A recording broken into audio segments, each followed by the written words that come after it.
humans, we are social beings constantly interacting with others. But why is it that despite of all the daily interactions, we still know so little about each other? To what extent are we aware of what goes on beyond the facade others put up for us?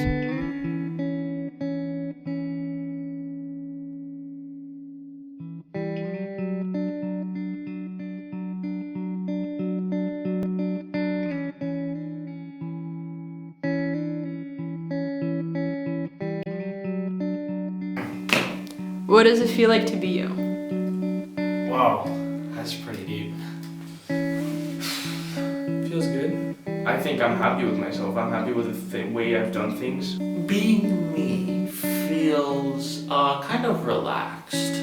I don't have time to be stressed, even though many times I might say, oh my god, I'm so stressed. I'm actually not, because I could not care less.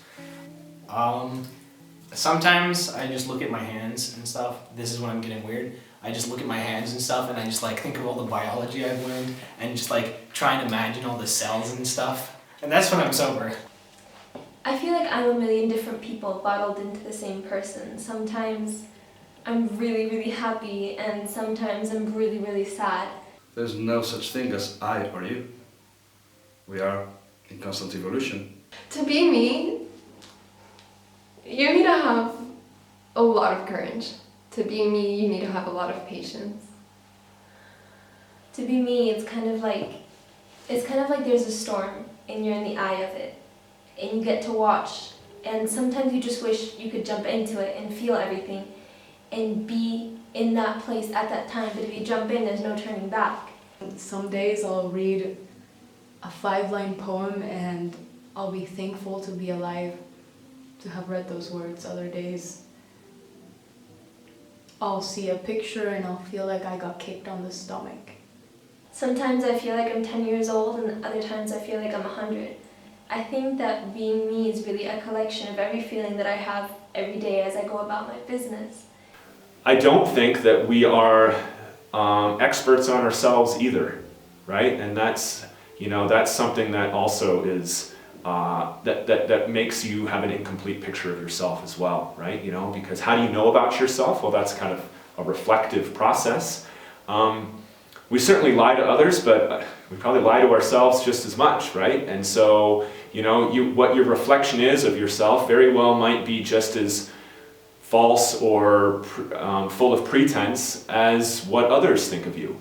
People see the image I've carefully crafted over decades. Be careful what you wish for because you get it. And so I have a projection of myself that I carefully hide who I am, and it works for me, and maybe I've actually become the person I've been acting all these years, and that's always a danger. And so you get to a point where it's difficult to separate the real you from the image you've carefully crafted for professional reasons, personal reasons, or simply because you don't really like who you are. What people think you are is based off of your interactions with others. It is always different when the idea you have of yourself and the idea that others have. Always.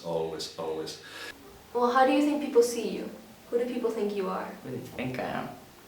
I don't know. I think it's just this guy who makes jokes about everything and doesn't really care. Is that who you are? Not really. Well, to some extent. I am that guy when I'm around people, but then there's more going on.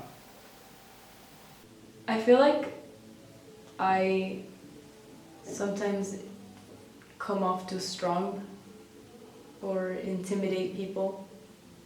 Mostly in this school, to people I seem like a passerby in their lives. I think people trust me. I think people think that I'm fairly kind. I think people think that I'm a good listener. And those are all things that really people didn't have a chance to see when I was younger, I think. I think people that want to think that I'm just trying to be different are going to think that I'm just trying to be different. I think people that want to think that I'm just philosophical are going to think that I'm just philosophical or just artsy or just scientific. I think that people tend to see you as just one thing. They craft this pretty little box and they put you in it so they never have to think about it again. And I think that nobody really knows what it's like to be me. And I mean, I'm not really blaming anyone. I don't think anybody knows anybody. Different people see me different ways. It depends on what my relationship is with them, obviously. But I think that the one common thing that they see is someone who's slightly different, I think. I think people see me as more on the positive and happy side. I think people see me as someone who it's easy to talk to. People think I am happier than what I usually am. I feel like others see me as very uptight and not easygoing. And that's mostly, I guess, because they have not given me the opportunity to prove otherwise. But I guess that's also my fault for not not allowing them to see who I really am. It depends. I show different sides to different people. To some people, I'm simply just nice. The typical, hello, how are you? All right, goodbye. Small little exchange. To others, I don't hold back. You can have an idea of me as a teacher, as I were 2 years ago, from your perspective. Now, some of your friends can have another one because I'm not the same teacher with the same class, with the same subject. And of course, my son has another image of me.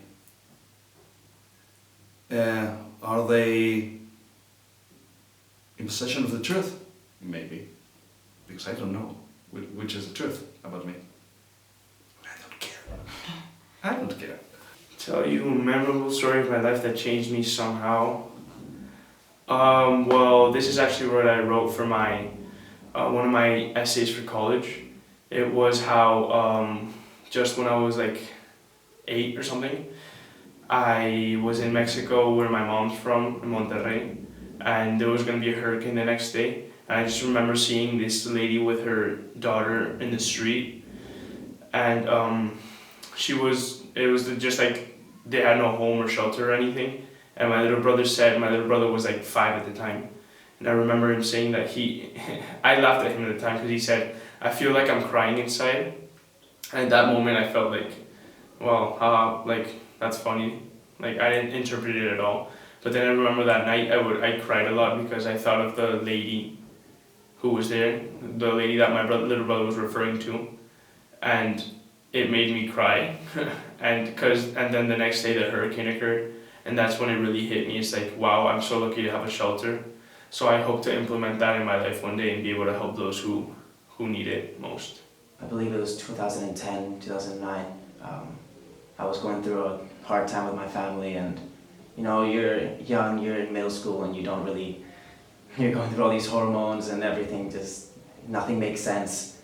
And not only did I have that as a problem, but also I had my grandmother suffering from Alzheimer's, whom I hadn't seen in almost 10 years. I went to visit her, and the first moment I looked at her, she didn't recognize me. She didn't know who I was. I tried to look at her, I tried to say hi, and she was just a blank void. Nobody could even talk to her because she couldn't respond. She was just frozen there in time. So I think then I learned a lesson as to the type of person that I want to be in the future, and to realize that in the end you have to make the best of the moment because you never know what could happen. We think that we are invincible and that nothing bad will happen to us and that it will happen to others but not us. But in the end it could be you that could go through something terrible. Well, last year I was struggling with math, and you know, I really wanted to be good at math, but I just felt like I couldn't.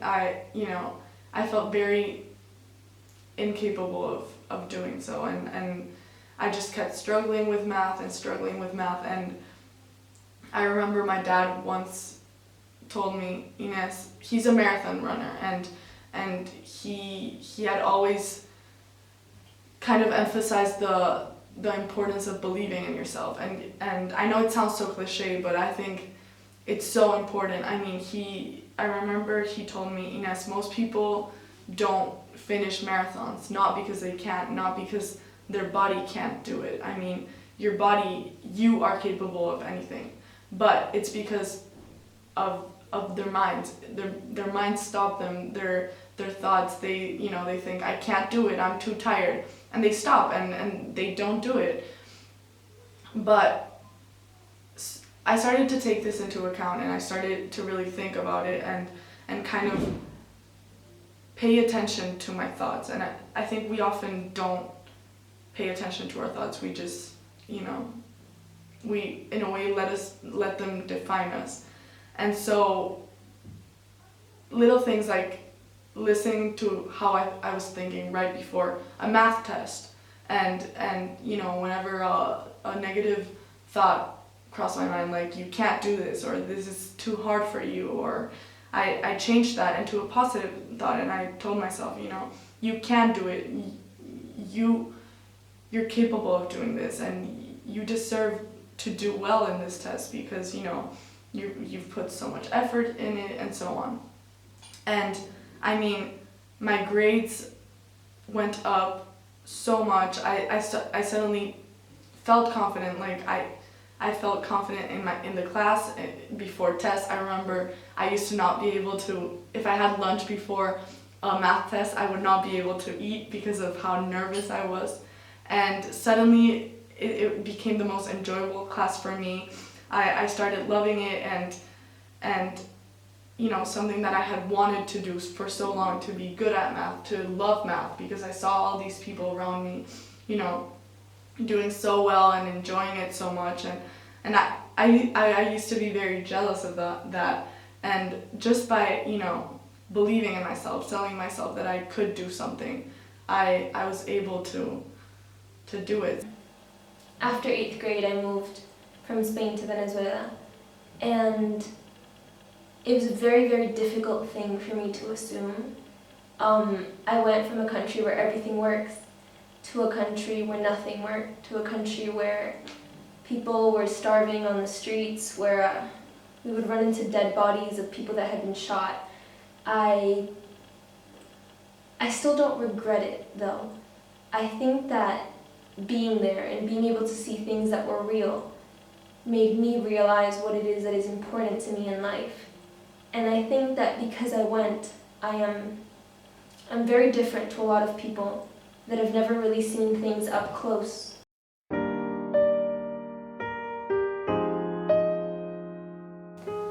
do you think about love?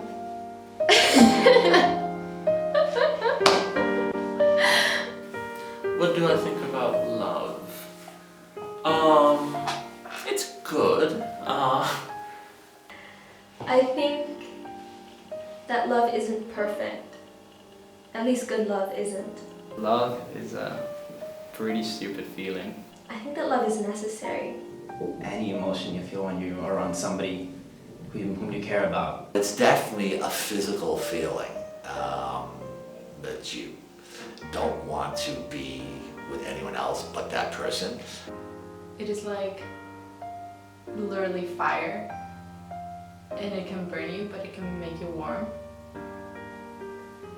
I don't know if it exists yet. I think it definitely exists. I think the most potent love is definitely young love. When you first experience it, that's pretty crazy. I think that love is much like life. It's about the ups and it's also about the downs. I think that love is something that helps us feel alive. It's the greatest gift, right? That evolution or God or chance or whatever gave to human beings. Love can feel like home. Love can feel like butterflies in your stomach. Love can be scary. Feels like a wave of emotions, all combined, and they hit you hard, and you stop thinking. It's like makes you, I don't know, changes you completely. It like blurs your mind. It feels like you are in a desert and you're like looking for like some way to survive, and then you find water. If you feel it in the stomach, you feel it in the head, but mostly I think you feel it in the stomach. It's something that borders on the uncontrollable. It makes you impulsive. It makes you impetuous. It is irrational. You feel like you're on top of the world. You're blind to everything else. You don't see anything bad in the world because at that moment you are so deep into this beauty, this feeling, this, you know, the purity of human connection.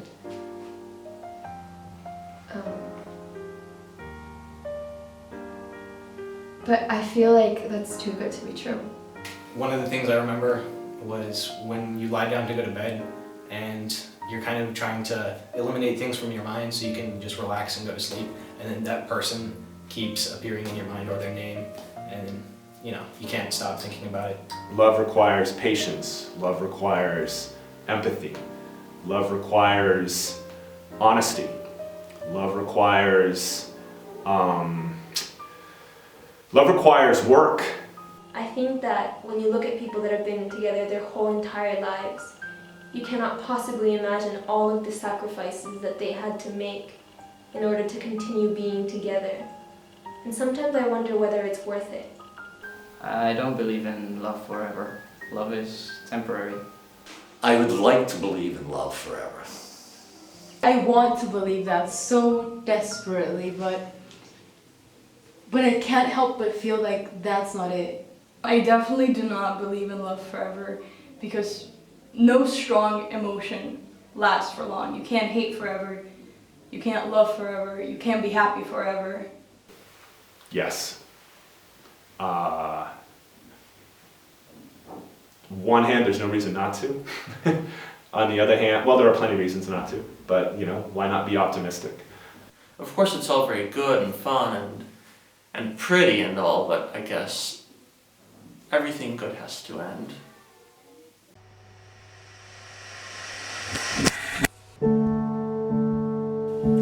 Hate for me is a misunderstanding. Hate is actually very consuming. Hate is such a powerful, strong feeling that although hate is negative, I think there's love towards it too. Initially achieves almost a painful satisfaction. You know, the thin line between pain and pleasure. And I think initially that emotion straddles that line. Like, I feel like love and hate are very similar in the sense that they're very, very strong, literal feelings. They're very passionate, very impulsive. There is hate in the world. I can hate someone who has done something bad to me. I'm not going to be able to love them for the rest of my life or even respect them for the rest of my life. If I hate that person with a valid reason, then I think I'm entitled to hate them. I think hating someone is blaming someone, and I don't think that it is ever really fair to blame someone wholeheartedly. So it really blinds you in the sense that you stop giving anyone an opportunity to show that they are that they're actually good people and that they don't really need to be hated. Hate is a complete waste. The negative energy that emanates from a person who hates is only going to, in my view, bounce back, come right back at you and eat you up. It is absolutely an emotion that is wasted. I think the beauty about hate is really being able to feel. Putting all of your energy into one thing and having to obsess about this thing. When you hate, you can't stop thinking about it. When you hate, your entire body just reacts. I think that hate is a natural feeling, I understand why people feel it, you know. It's rational, I guess. But at the same time, I don't think that hate can bring anything positive. I mean, hate isn't something that you should use to solve problems. Hate is like a wave. Once it hits you, it covers you completely. It just turns your stomach inside out, and every time I feel furious or angry or genuine hatred towards something, I can feel my guts just knotting up. Absolute torture. There's really no gain in hating anyone.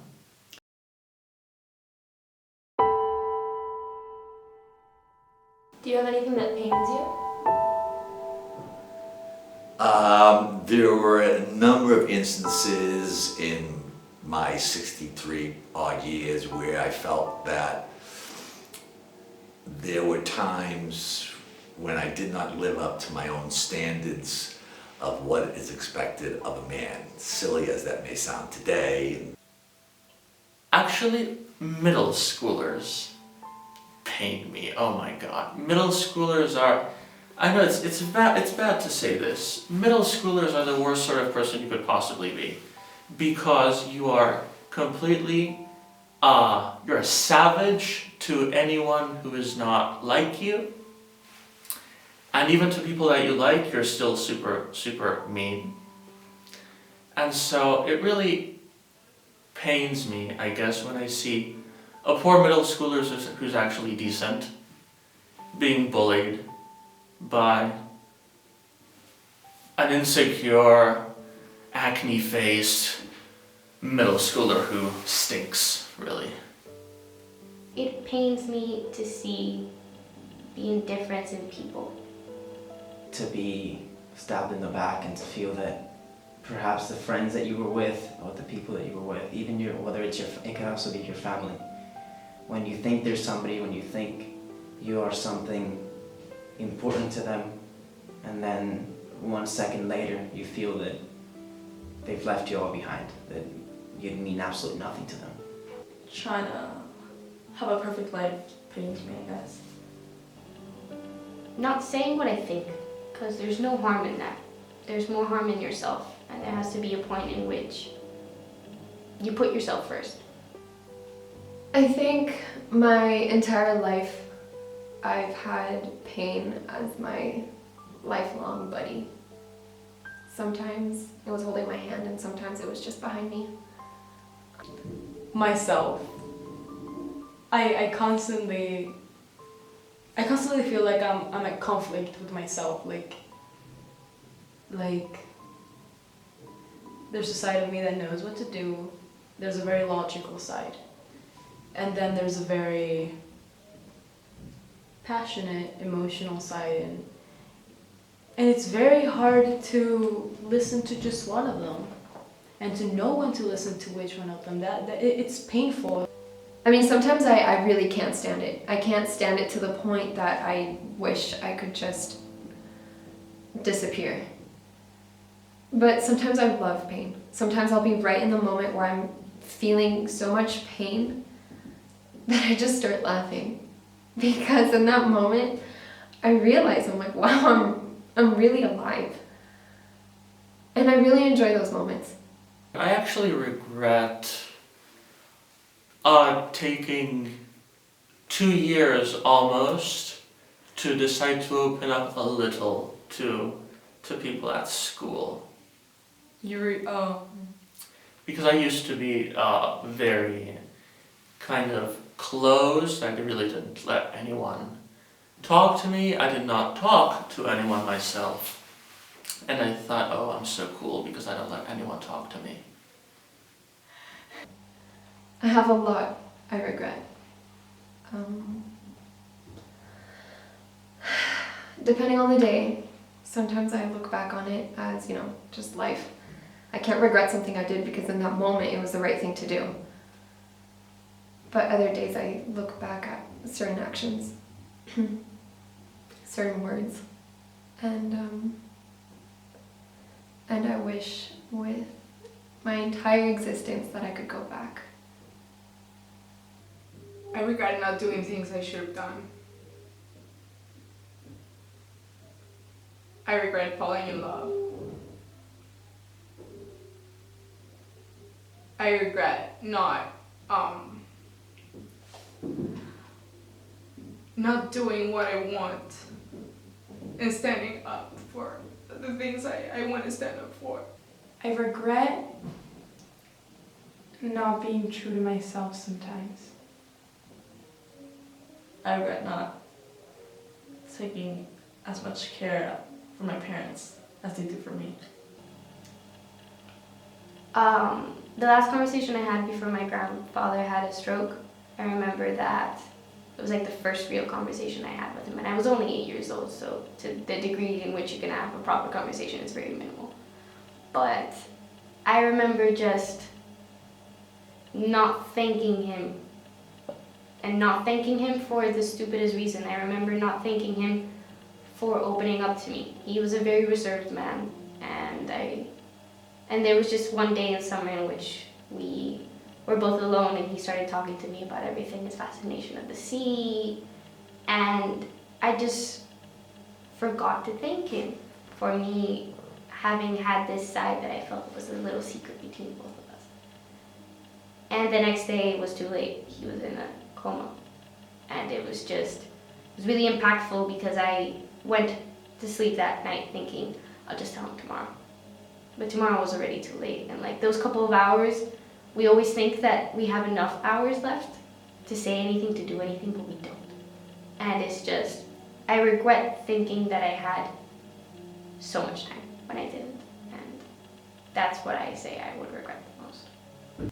When you're put through a hard situation, which you end up regretting, I mean, I think you have two options. You can either regret what happened, what you did, what you went through, or learn from it. Are you afraid of death?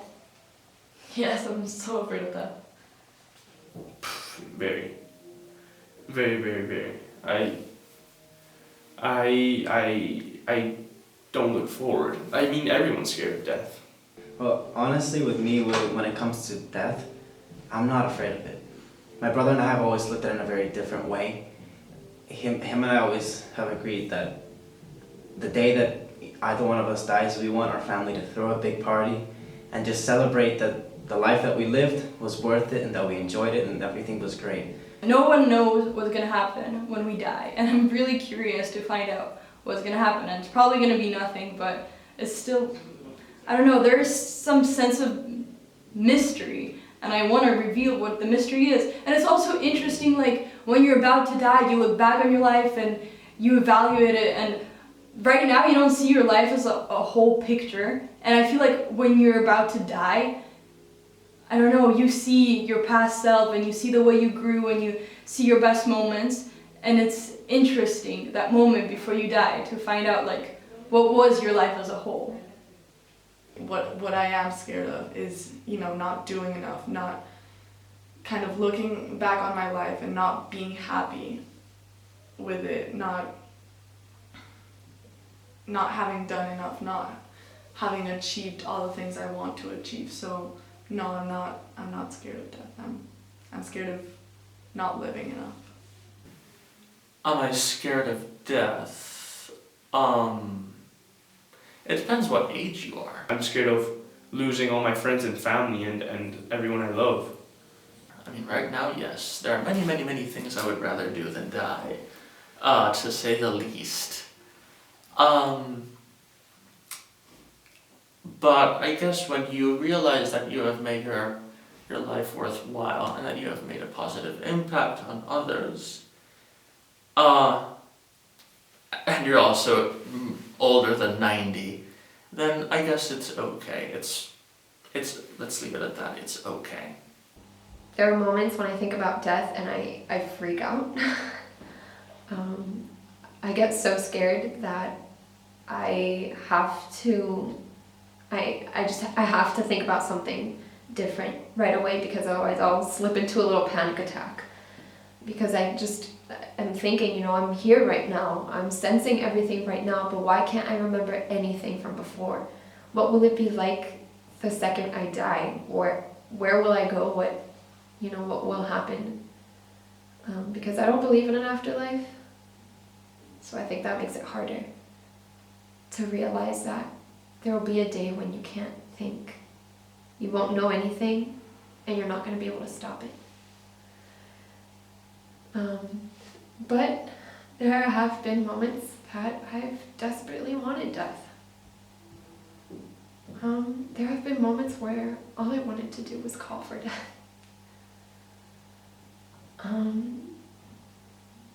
I would talk to the idea of death when I would fall asleep, and I would call for it. And in those moments, I really wasn't afraid of death. In those moments, death seemed like my best friend. It seemed like hope for me. It seemed like a better place. In the end, death comes. My grandma always used to say, life is very short and death is very long, so you might as well enjoy it. I do not believe in life after death, but I think there's something there. Something beyond the mere physical. Of course, from the physical, how can you tell what that is? And so one of the mysteries of life is that it's a mystery of life. I don't know. I mean, I really don't know. I don't know. I want to believe that there is life after death. That's the thing, I want to believe, but I don't know what to believe because it's unknown to us, unknown to me. I do not, which is why I think that some things such as hate are really not worth your time. Yes. Sure, why not? I mean, I believe in the fact that people have souls. I believe that there's something. I don't really know what it is. Do I?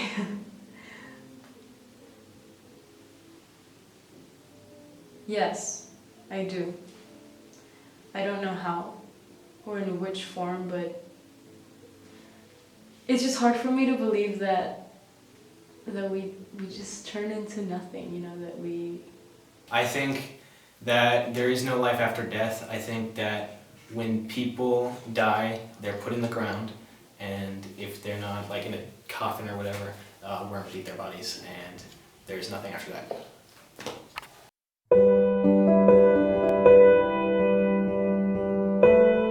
What is, to you, the difference between living and surviving? The difference between living and surviving. It's an interesting question. Living is kind of, it relates more with emotional things such as kind of living for happiness or living for other people. I think it's more connected to emotions, while surviving, I think, has to do more with like your primary needs, like instincts, kind of doing what you need just to stay alive. Living is feeling and sensing and experiencing. All our dreams, all our hopes, that's kind of what makes us and what differentiates us from animals and from just surviving. I feel like living is, you know, just doing things, just going out there and dancing and shouting and feeling things. Living is eating well, dressing well, loving well. It's a combination of things that add quality, add texture, add a component to your existence that goes beyond the mere getting by, surviving. If all we do is reproduce to survive, then there's very little that kind of differentiates us from anything else. So for me, I think living also incorporates some sort of sense of creating something. Living is that it's not just a matter of, am I gonna make it through the day? It's more, I'm doing something with every single day that I have. Living, I guess, gives you this sense of purpose that's more than just something that's machine-like. So for me, the big difference between living and surviving would be to kind of to take ownership over who you are and what you want to do, rather than just kind of reacting and doing whatever it takes to survive. To survive, I think you just eat, breathe, you know, do all the things that constitute being alive, but then you don't get any enjoyment out of it, you don't get anything out of it. To be alive, I think you really have to be taking something away from what you're doing. Surviving would be taking one step and then another, taking one breath and then another, because you have to, not because you necessarily want to. When you're surviving, you don't care about what you think, what you feel. I think it's just being able to wake up the next day. Living, on the other hand, is the whole experience of knowing who you are. I think that feeling alive is that make you realize what it's like to be human in all of its forms, the good, the bad, the middle. I think that the only thing that isn't feeling alive is apathy, it's not caring. I think that the biggest enemy of feeling alive is boredom. When was the last time I felt alive? Not long ago, in the mountains, with Inma. Antonio was over there with our dog.